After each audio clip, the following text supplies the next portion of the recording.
Welcome to another edition of Sideline Sanity with me, Michele Tafoya. Please subscribe. We love having all of you part of our community because you get to hear great content like today.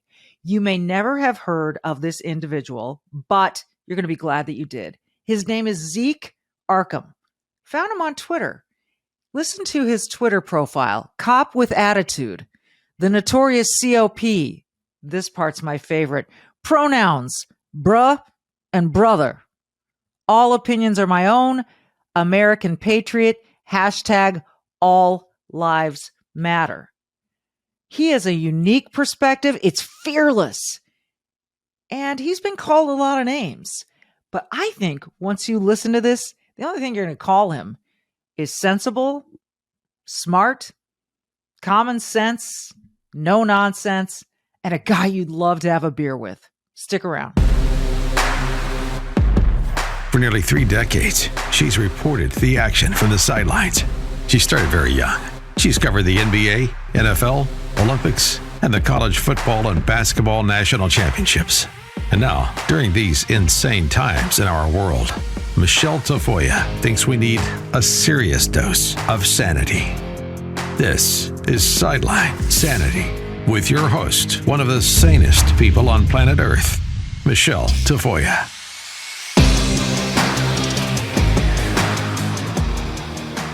Zeek, I've been so looking forward to having you on the show for so many reasons. Welcome. Let's just start from why you started to speak out. You are, as the kids say these days, you are fire on Twitter. You are just laying it out there. No holds barred. You're not afraid of anyone or any topic. And I'm just wondering what made you decide to become so vocal in your beliefs? Well, I started my Twitter account just answering back some of the false accusations that were going against cops, that were going against conservatives, mostly for cops. I saw a lot of misinformation out there from people who had never done a day of patrol in their lives. So I said, let me balance the narrative. Let me put my story out there and let me start answering some of these people. So I started telling my story. I started talking about what actually goes on in police locker rooms and at police roll calls, in police cruisers between 2 cops, just discussing the job, discussing their families, things like that. And people started picking it up. It started gaining traction. More people started following me. More people started asking me for more of my perspective, more of the truth that goes out there. And I started providing it. And one tweet after another, people started following me. And here we are today. Honestly, I never thought I'd get this kind of traction. I never thought people would want the truth so much. A lot of people are stuck on their narratives, and for me to dispel those narratives is an honor. And it's an honor to have you do that, because we need people to counter this false narrative that is out there, or this very one-sided, weighted narrative that is out there that does not consider, asking people like you, what made you want to be a cop? When did you become a cop, and what drove you to that profession? I come from a family of law enforcement. My grandfather was law enforcement. My uncle was law enforcement. And they both instilled in me a respect for cops. I never grew up hating cops. I never grew up thinking that cops were out to get me because I'm a black man in America. I just had a deep respect for them. And I also knew several cops growing up. I was involved in a couple of police athletic league programs where cops would come in and talk to us. And I've always just asked cops, well, what goes through your mind? What's happening here? And fortunately, I had a lot of cops that really just spoke to me honestly and openly. So I never had that angst in me where I feared cops or thought they were going to shoot me just because I'm a heavy black person. I always say I'm heavily muscled. I'm tattooed. I have a bald head. I have a beard. I probably look like I just finished pumping weights in the yard, as they say. So I never had that fear, I guess, of cops. I always respected them. And I came to a crossroads in my life where I tried to figure out, what am I going to do? So I actually applied for the fire department and the police department at the same time. And I'm a cop today because the cops got back to me first. So, oh, the fire department's probably going, dang, why didn't we get quicker on that? We could think of the good we could be doing through this guy. Whenever I talk to cops, and especially black cops, I'm reminded of an interview that I did on a show called the Dan Lebitard podcast. He is a former ESPN guy who now has a podcast. And he tried to convince me that police were they were born out of that time in America when people chased after slaves who got away. And that's what police still have as their mindset. They're just chasing black people. And it made me sick, the simplification of it. And I was astonished that someone could, here in 2023, believe that narrative. What would you say to someone who genuinely believes that? I would ask them to look at the facts and look at the timelines. The last slave patrols took place, I think, I'm not going to quote the date here because I'll probably get it wrong, but the first metropolitan police departments, which were the Boston Police Department and the New York Police Department, were started, I think, about 30 years after that. And both of their models were modeled after metropolitan police departments in London. So to try to make that comparison between slave catchers and modern police departments is patently false. Besides that, it's disrespectful to the many black cops or brown cops or cops from different backgrounds that have joined policing that are proud of that police lineage. Mm-hmm. It's a slap in the face to them. So basically, you're calling them modern slave catchers. And my answer also to all that is, hey, listen, if you don't want black people locked up or you don't want minorities locked up, try to focus more on getting them not to commit crimes, because cops just don't randomly lock people up. I grew up in rough neighborhoods, and I saw cops growing up, on the corners, patrolling around the areas. And stunningly, I've never been arrested because I've never been out there committing crimes. So, it's a patent false narrative. It's a falsehood. It's someone just trying to demonize the police department. And none of us are slave catchers. None of us want to go out there and fight with crooks, on a daily basis. It's just it's an aspect of our job because we're trying to promote law, safety, and order. I mean, it's pretty simple, but some people have decided to make it just so political. And I think that was born out of the George Floyd moment in this country, which was a perfect storm of events. You had people locked down because of the COVID virus, people terrified. They couldn't leave their homes, or if they did, they had to take all these precautions. And then George Floyd was killed on the streets of Minneapolis, which is where I live. So I was very, somewhat close to that event and affected by it. And the whole episode nauseated me. But to suggest that this is what cops do on a normal basis, or that this is acceptable to all cops, was to me just not even just a slap in the face to the police, but like how can you draw that conclusion? As you saw that episode unfold, what was your thought process? My first thought process was it was extremely unprofessional for Derek Chauvin to handle it the way he did. We've always been taught about optics. When I went through the police academy, we were taught about optics. People are filming you. People are looking at you. People are looking to demonize the profession. So in order for you to protect yourself and to protect, just to be blunt, the profession, you've got to understand people are filming you, and they're going to have their own narratives from filming you. So I always say what I would have done was I would have made it abundantly obvious I'm trying to save George Floyd's life. I'm trying to do everything I can to help him out in that situation. My main beef with that situation that day with Derek Chauvin was he just looked unconcerned. He just looked like he was staring off into space.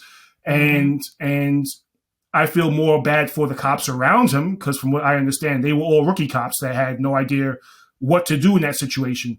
I remember being a rookie cop, and we were always told, don't speak unless spoken to. Look, listen, and learn, and that's it. We don't care about your opinion. So I'm sure those cops had that same talk, and they felt the same way. They were just trying to figure out what was going on in that situation. But to demonize all police from one situation, again, is irresponsible, because I've spoken to cops who have picked up babies and ran to their cruisers to take them to the hospital. They weren't waiting for the EMTs to show up. I've talked to cops who have gone above and beyond for the people in their neighborhoods that they protect, in order to get them groceries, in order to get them beds. I know a cop personally who went out of his way to buy someone a bed just because she was sleeping on the floor with some blankets. You know, I've talked to cops who have gone out of their way to volunteer for PAL programs, to try to sponsor kids. You know, me, myself, I've written college recommendation letters. I've written job recommendation letters. You know, there's a guy I paid for his CDL license, which wasn't cheap, but in order to get him. What is a CDL license? It's a truck operator license. Oh, okay. Okay. So in order for him to be able to provide commercial for his driver's family, license. Yeah. Okay. Gotcha. Right. So in order for him to provide for his family, you know, he needed a means out. And I made him promise me he was going to use this license to better himself.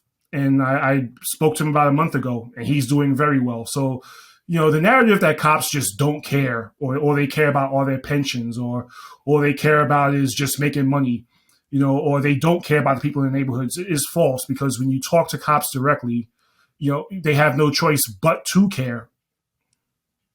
And this notion that all they care about is making money, they're not paid highly enough, in my estimation. Exactly. For the work that you do, Zeek, for the work you do and putting your lives on the line. I mean, I just don't think people get it. And again, it's this lack of really looking at the facts. It's, you know, people are just willing to buy into a very simple narrative because they don't have to think too hard about it, and because it's easy. And being a victim is easier than going out and dealing with adversity and getting on with your life.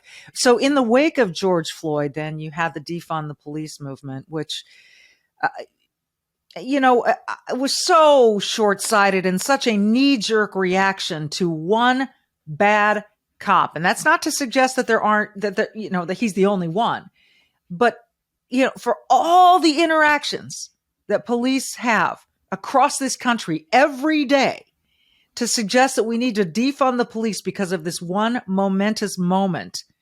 And that's probably redundant, but you get the idea. I got to imagine you were scratching your head, but you tell me. Well, defund the police was over before it began. They couldn't even really defund any departments because everything they had was a pipe dream. You know, you're telling me you're going to send a social worker to a violent person who has mental health problems? You know, everyone saw the fallacy in that. You know, you're going to talk to some gang members and convince them that the life that they're living is somehow wrong. Yeah, they know the life they're living is wrong. You know, so they, you know, whatever fireside chats you're going to have with them aren't going to work. You know, or like Obama said, you have to change the hearts and the minds of the robbers and the gang members in the hood. You know, you're not going to do that because they're already set on their path. They already understand the problems and the issues that are going to come with living that kind of lifestyle. But all they're focused on is money and power. So defund the police was over before it began, and it was never going to take off. That's why it didn't take off. It was a nice little pipe dream. It was a nice little, you know, in a perfect world, this could happen.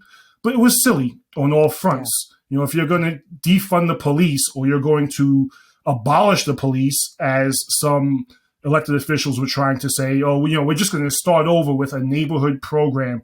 Well, good luck with that, because the criminals didn't get that memo.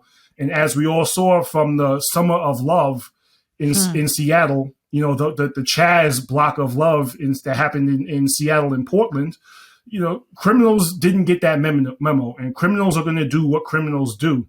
So you had these couple of blocks that were controlled by criminals, and people in that area paid the price for it. You know, someone was killed, someone was flat out murdered, and that crime will never be solved because no one saw what happened. So defund the police is a silly idea brought on by politicians who are trying to pander to their base. But at the end of the day, they know it's never going to happen. They know they need the police as much as anyone else does, and it's never going to take off. And if you were to abolish the police, you would have a real life purge, and no one wants that. No one wants that. And I mean, we've already seen the repercussions of if defund didn't take off, certainly morale took a hit. And I'd love to get your insights on, because I've talked to cops and they look like they've aged 20 years. Just their faces are dropped. their countenance, the way they carry themselves, and they just want to do the right thing, but they feel so disrespected. And I remember seeing the videos in New York of people throwing water and other substances on cops in the wake of all of this. And it was disgusting to me. It was just dehumanizing. And so the morale and then the exodus of so many cops from the police forces around, particularly these big cities. What are you seeing as we sit here early March 2023? Well, thankfully on my platform, I've been able to connect with cops all over the 48 lower states, and even a couple from Alaska. A couple people from internationally have been able to reach out to me just to discuss morale in their police departments. And pretty much everywhere except for Florida, they're all, Florida's the only place where like, this is great, we love it here. But I've spoken to a ton of cops in Chicago who are they're done. And they don't even have a whole lot of time on the job. They've got 5 years or less, but they are just done. Seattle, they're leaving. They don't even care about the pension anymore or just staying long enough to have full retirement benefits. They're just done. They're saying, you know what, I'll take the loss and I'll just start over someplace else, but I can't continue to work here. Portland, they're actively telling recruits, do not take this job. Do not, wow. In New York, I'm talking to cops who are filing for retirement. They wanted to stay for an extra 5 years. They wanted to stay for an extra 10 years. And they're just like, I can't do this anymore. So I'm leaving now. And I'm going to Florida. I'm going to Texas. I'm going to other cop-friendly jurisdictions because the quality of life is worth so much more to them than just a pension or full retirement benefits. These are people with families. These are people who want to be there for their children. So, if you are destroying them mentally and psychologically every day, and every day you've got a new politician coming out and saying that they're anti-cop, and you've got a new elected official coming out and saying that they want to defund the police. It's in their plans to defund the police. And you've got activist groups coming out and calling cops murderers. Cops are human beings, and this is going to take a toll on their mindset and on their psyche. And they're trying not to bring this home. I talk to cops every day. They're saying they're trying not to bring this home, but they can't help it because it's just a constant assault on everything they're doing. They're going to work every day with the best of intentions and coming home feeling like they did no good that day. And the overwhelming majority of cops took this job because they want to do better in these neighborhoods. A lot of cops are what we call legacies. Their grandfather was a cop, their father was a cop, and they're wearing, their grandfathers and fathers' shield proudly. And they feel like they can't do that anymore with the current state of politics and the current state of activism and the current state of wokeness. So they're picking up and going elsewhere. They're moving. They're saying, I cannot do this anymore. And police departments across the country are feeling it. There's a drop down in recruitment rates in Chicago, in Portland, in New York. And if it keeps going this way, they're going to have to figure something out. These elected officials who want to defund the police or want to condemn the cops for things that they didn't do are going to have to figure something out because the criminals are all still there. As a matter of fact, the criminals are actually gaining ground. There's more criminals out there. And if you want your area to be safe, if you want your neighborhood to be safe, if you want your community to stay safe, you're going to have to change your tune. Either that or the pro-cop side is going to have to actively speak out against all this. I hate to simplify it like this, but the world feels upside down, doesn't it? Doesn't it kind of feel like it's upside down, like things are just backwards and flipped and all over the place? So I never thought I would consider survival food, like having stored food that's good for up to 25 years in the back of my pantry in case there are food shortages. But after the pandemic, I can see it now. And after some of these issues with supply chains and the rest, I can see it now. This is where 4 Patriots comes in. This is an American company that employs about 200 Americans. They are called 4 Patriots because a portion of every one of their sales goes to charities that support veterans, and we love that. Now, what are these? These are food kits, and they're stackable, waterproof, they're compact, they fit right in the back of your pantry, or you can put them in your basement. It's not ordinary food. We're talking about good for 25 years superfood kits. handpicked, like I said, at a family-owned facility. They're compact, sturdy. They have different delicious breakfast, lunches, dinners. And right now you can go to 4patriots.com. Use code Michele, that's with one L, to get 10% off your first purchase on anything in the store, including this 3-month survival kit. You'll get their famous year-long guarantee after you order, plus free shipping on orders over $97. They're called 4 Patriots, as I mentioned, because they donate to charities who support our vets and their families. So just go to 4patriots.com and use code Michele, Michele, to get 10% off. That's the number 4patriots.com, code Michele, and start building your backup plan, your stockpile today. You, as I mentioned earlier, are just fearless on Twitter. And I think people love authentic fearlessness. And that's what you exude. Your pinned tweet, meaning the one that people will always see when they first come to your page, is wearing this to my kid's next PTA meeting. There'll be no indoctrinating or grooming going on while I'm on watch. And what you're wearing is a t-shirt that says, just a dad trying not to raise a liberal. I'm sure now that has 104,000 likes. Okay. I'm sure that there was some backlash. Do you remember some of the most absurd backlash to that? Oh, wow. Where do I start? It actually proved my point, because if you look in some of the comments, you have people threatening me. You have people threatening my daughter, who's 7 years old. Oh my God. You have people threatening my family.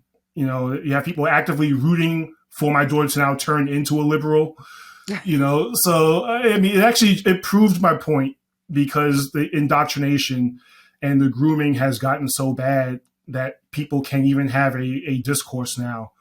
I wore that shirt because, you see what's going on in classrooms with teachers. They see themselves as activists now more than teachers. Yeah. And they want to put different flags up in the classroom in order to have the children ask questions, because children are naturally curious. And they want to now put their ideas into a child's head. And that's not their job. That's not their place. So it's me fighting back against all of that. It's me saying, you know what? My daughter is going to be taught here at home by my wife and I's values. And we're not going to have anyone come in here and try to dissuade her from that, or try to put their ideas into our child's head. That's not their job. That's not their place. As police officers, we're not allowed to publicly show our political affiliations or put our personal thoughts out there. If I could feel one way all day. When I serve the public, I am unbiased, or I'm supposed to be unbiased. I'm supposed to be able to treat everyone equally.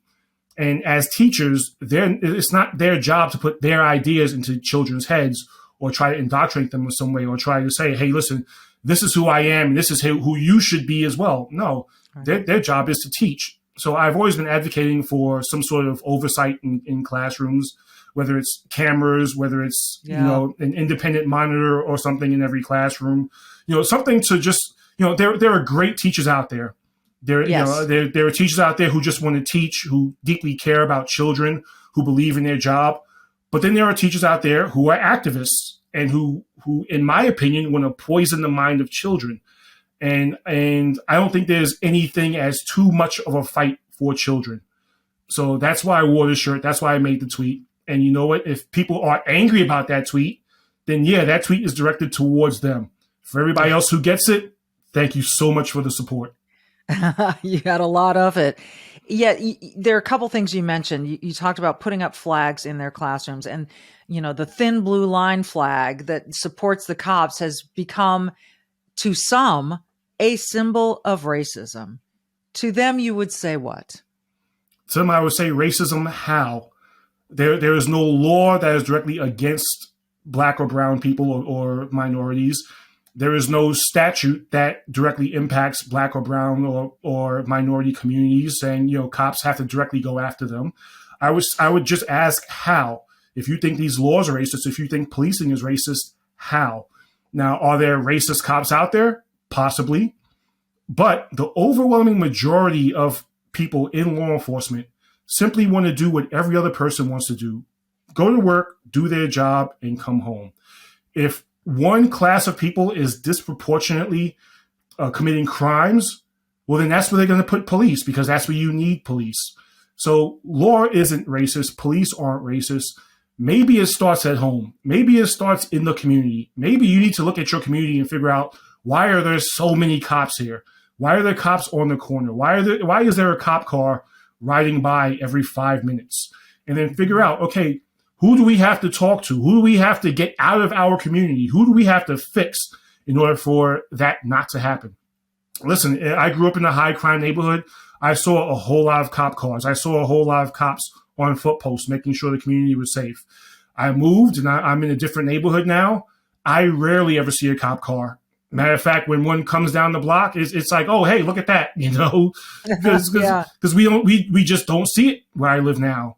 So, but where I live now, there's not that high crime element. The cops don't have to work as hard, as opposed to where I grew up, and the cops had to work hard. But the attitude's different here. If a crime is going on here, it's reported. People will call 911 and, hey, get that person off our corner. In where I grew up, there was crime happening right in front of us, and no one called the cops. There was that no snitching attitude going on.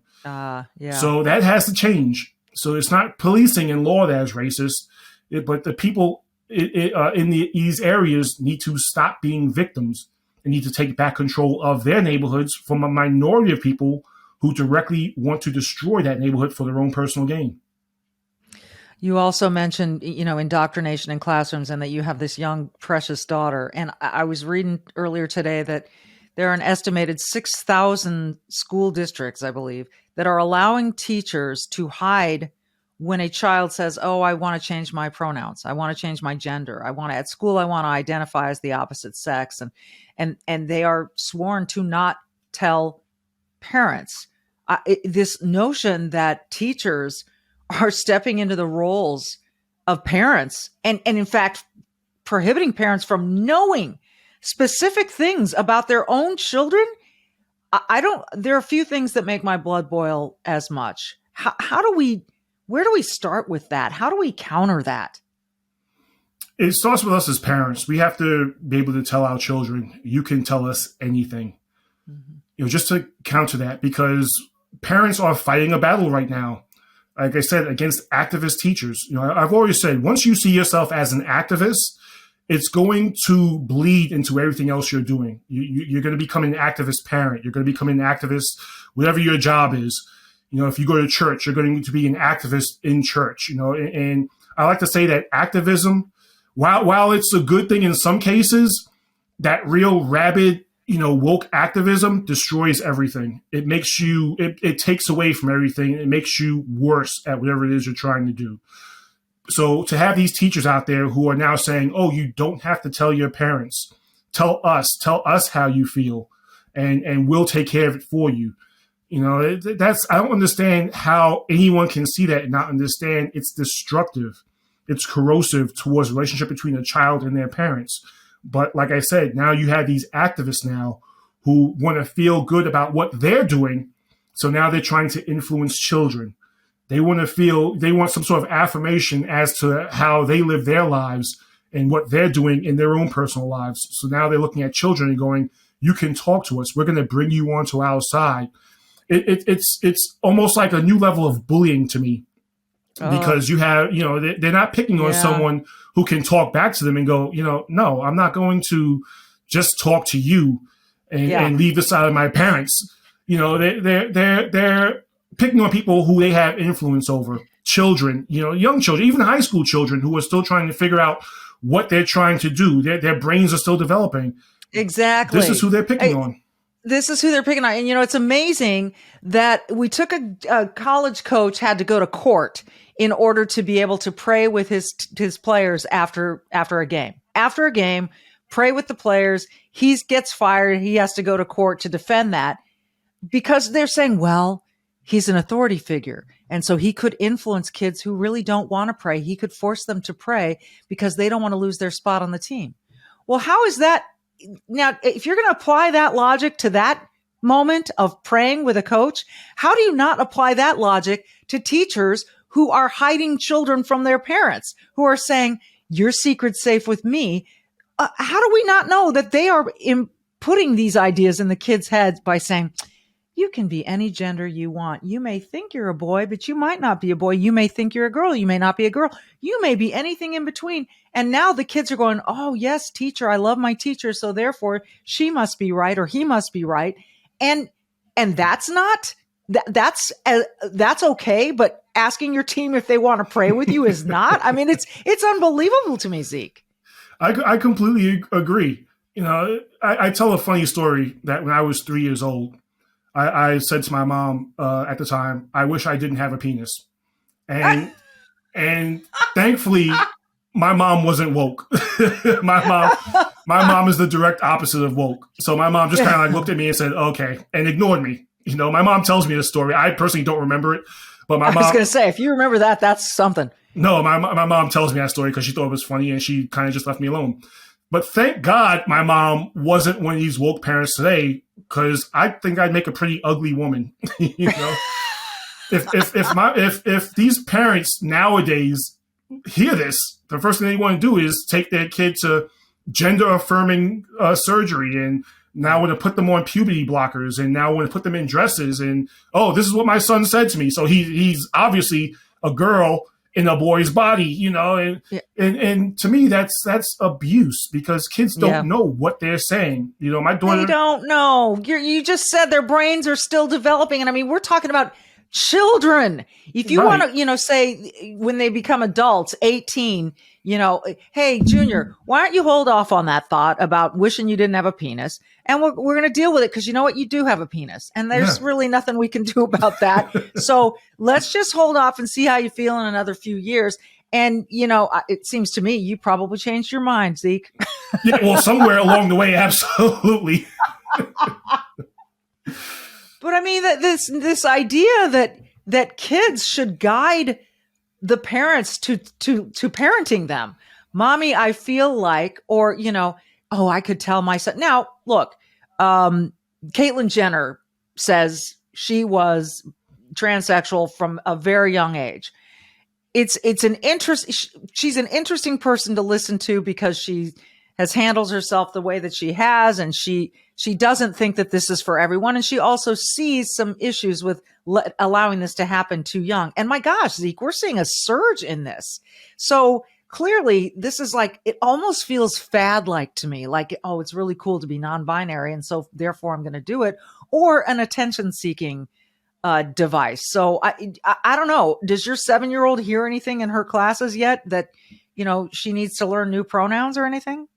No, thankfully, not at all. You know, and my wife and I talk to her every day to ask her what happened in school, and what did the teacher say to you, and you know, you understand you can talk to us if anything happens, right?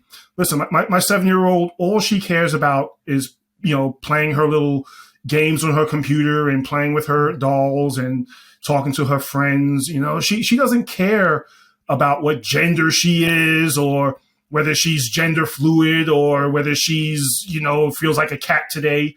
You know, a couple of years ago, she wanted to be a fairy princess, you know, because she was watching a whole bunch of cartoons on TV.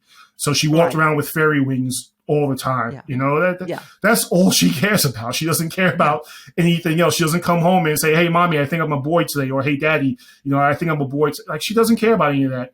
So I look at all these children now who have these ideas in their head. You know, oh, I think I'm a boy now. You know, I think I'm a girl today. Oh, I think I want to be a cat today. I think I'm a tiger today. You know, this is all parents and their influence over children. These are all adults doing this to children. And like I said, children, they want approval. They want to feel like they're doing the right thing in grown-ups' eyes. So if a grown-up is saying to them, oh, I think you're a boy, and they're saying it over and over again, this is where the children are going to go. Oh, that is a scary thought, because you see it happening all over TikTok. That's for sure. All right, a couple more of your tweets before I let you go. Here's one that just in the last 24 hours. Leftists say January 6th was so awful for the police officers. Some of them got injured, and that is unacceptable. They're our heroes.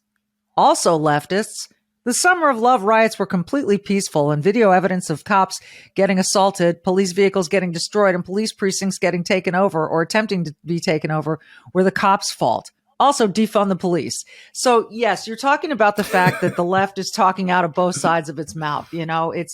It's really something. I think both sides can be guilty of these things, but it seems, well, obviously I'm a little bit biased, but it seems to me that it is really pronounced, particularly in that example. And you being a cop, this has got to just hit you right between the eyes.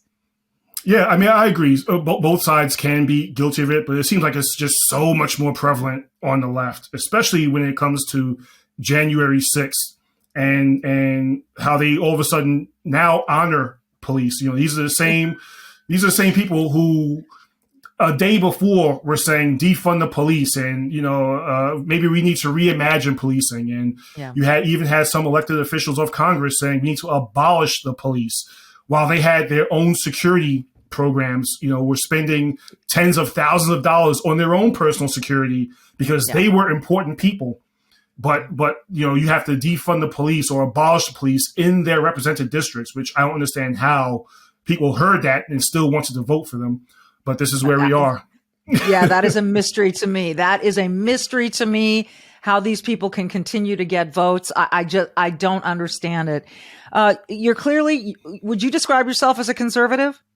I would describe myself as more of a libertarian conservative, because I still do believe in personal freedom. I still do believe that, listen, as long as you're not hurting someone or directly infringing on their freedoms, with very limited exceptions, go for it. Live your life. I think the government gets involved too much in people's lives, and the more the government steps back and people can just live their lives and be neighbors and look at each other as neighbors, we tend to all get along, no matter how you vote, no matter what your racial background is or sexual preference or anything. If you leave people alone, they tend to get along. It's not until the government gets along or the activists come into play, and then the government bowing to the activists, that all of a sudden everyone wants to fight each other.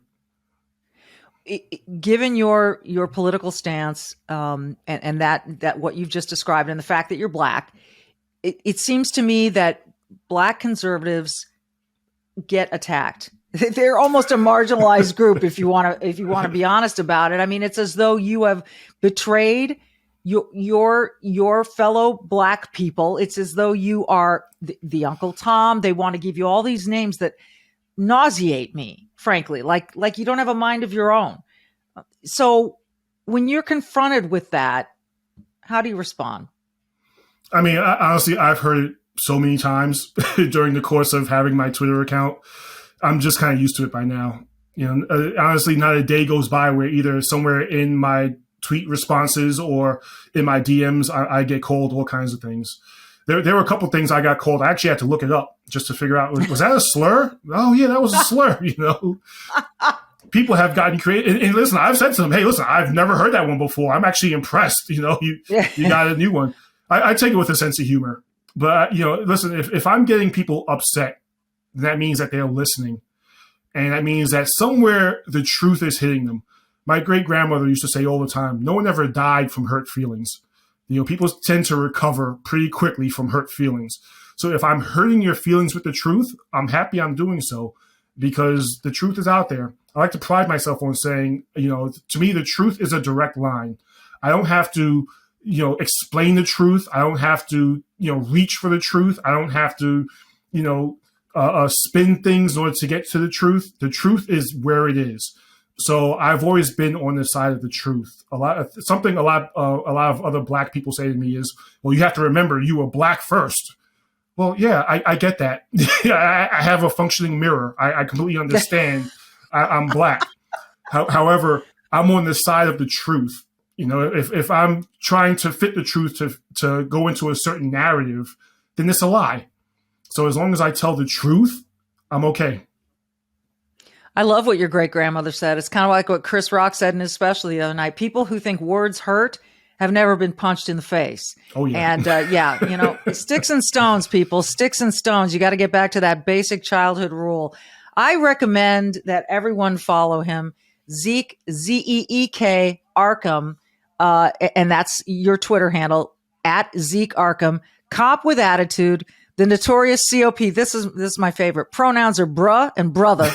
All opinions my own. American patriot. Hashtag all lives matter. What an absolute pleasure to listen to you and to hear all of your thoughts. This has been a joy for me, Zeek, and I hope we can do it again. Absolutely. Thank you so much for having me on. The honor's mine. Yeah, you bet. Anytime. Don't forget, folks, this has been Sideline Sanity. And the two things I always say at the end of every show, be brave and do good. Thanks for listening.